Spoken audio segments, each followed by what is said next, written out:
It's in the same line. Okay? So let's give our hand, please.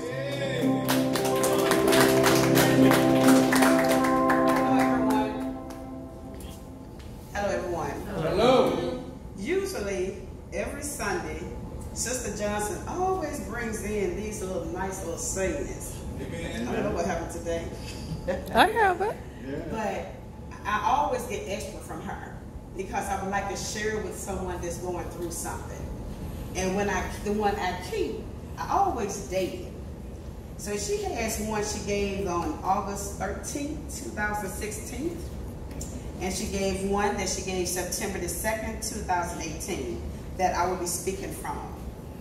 The first one, it says, always remember that your present situation is not your final destination. Yeah, the best is yet to come. Yeah.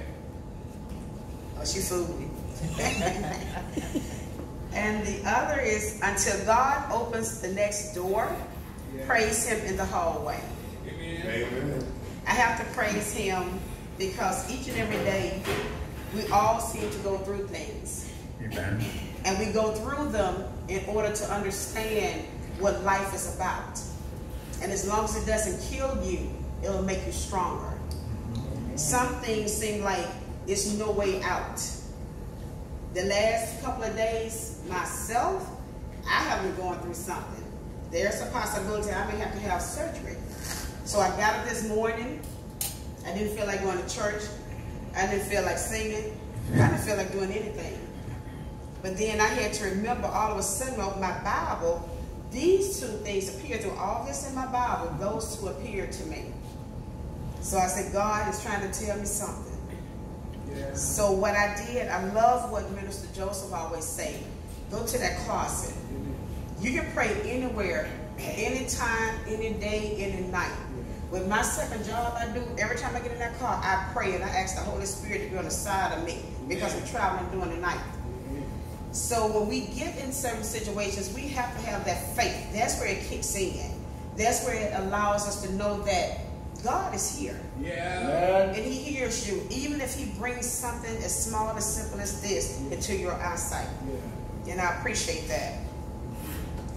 We need to stick together as family and friends, church-goers. We're all sisters and brothers, regardless of our skin color, our gender, anything. Amen. We all are sisters and brothers. Yeah. And in the Bible, last time I spoke about the 10 Commandments. Amen. Because so many people nowadays is with grace and mercy. And that's what they're teaching us now. But we were taught in the past the 10 Commandments is the food, it's the meat of the Bible. Amen. And when you learn what God expects of you, then you can live a better life. Yeah. And the 10 Commandments still exist. Because now, with these kids nowadays, it's been every day. We can't just say nowadays. Every generation, someone has talked about the generation. But we have our kids getting smarter, which the Bible says they're going to get smarter. Amen. And they're going to pull back some. So we have to be prepared. We have to know what's out there to do it. We may not have lived lifestyles. We may not have done things the way things done. But when you have kids, you have to learn things because you have to be abroad so that you can teach and know what's going on with your kids. When you have situations that you don't understand, you need to talk to God about it. Go in that closet. Amen. Close that door. Yes, cut all the lights out. Yes. I don't care if it's 2 o'clock in the morning or 8 o'clock at night. God is always there. He's always listening. So sometimes that one-on-one, it scares the devil because I've noticed if I go in that closet and I really get to talking to God, sometimes a song come out and I get to talking to that devil telling him, you know what, get on up out of here. Go back to hell where you belong. And when you do that, he'll try you. He'll start bringing things because all last week I was in that closet talking to my Lord. And then I get this phone call, there's a possibility I might have a surgery. So I'm going like, you know what, I never had a surgery in my life before, but I'm going to keep on praying. I'm going to tear that closet up. I'm going to keep on praying because I know God got my back. So when it comes to things, when you feel like the doors are not being open to you, like you say, pray in the hallway. That's what we do when we go in that closet. That's what we do when we get in that car. Because there's so many car wrecks. I came through Okeechobee last night. There's about 4 cars. There's a red big old SUV was turned over.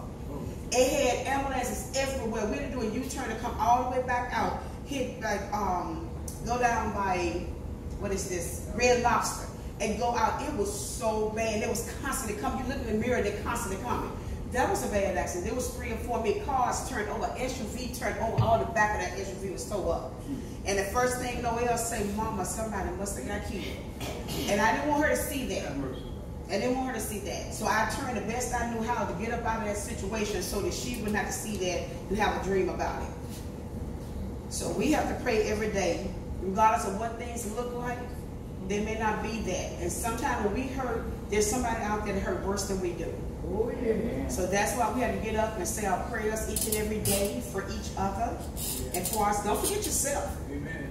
Because Mike's sister, Pam, she'll take, I pray for everybody, but I forget to pray about me. Then when she started going through things, she realized I didn't pray for myself. So we got to include ourselves in everything we do. Amen. You don't give people stuff that you don't want. I was a restaurant manager. I would tell my people, don't give people food that you won't eat. Amen. So don't give me something that you're not going to use. So if you're not going to use the Lord's faith in the will, don't give me nothing else. Amen. So when you step to your sister and brother, you just tell them everything is going to be okay. Put those prayers into action. Put that love into action. Put that peace into action. Start putting everything into action. And that belief. You keep believing. You keep believing. You keep believing. You keep believing. I don't care what it looks like. The devil going to make it look like that. The devil may sometimes even make you think you got a blessing. Now you think about how would you say the devil make you have a blessing? You know why? Because if you're not treating your sister and brothers right, you're not doing the right thing, the devil will put something good in your life to make you think it's God's blessing. And it's not God's blessing, but you know why?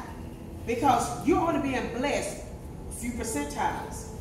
But when it's of the Lord, when there's decency and order, you'll be blessed 100%. Amen. Because God does everything in decency and order. He's not going to sit there and allow you to mistreat your family or mistreat your children or mistreat your family and turn around and be blessed. That's contradictory. God does everything in decency and order. So if you think you're being blessed because you got something, think about how you got it. If you didn't get it the right way, it will tell you. God can take it from you or take you from it. So always do the best that you know how, and you pray. The 10 Commandments, grace, and mercy will keep you going. So if you have all this in your life, and you can actually look at it, you can read it, you can understand it, then you're already on your way to heaven like we did. I'm going up and yonder. Amen. Amen.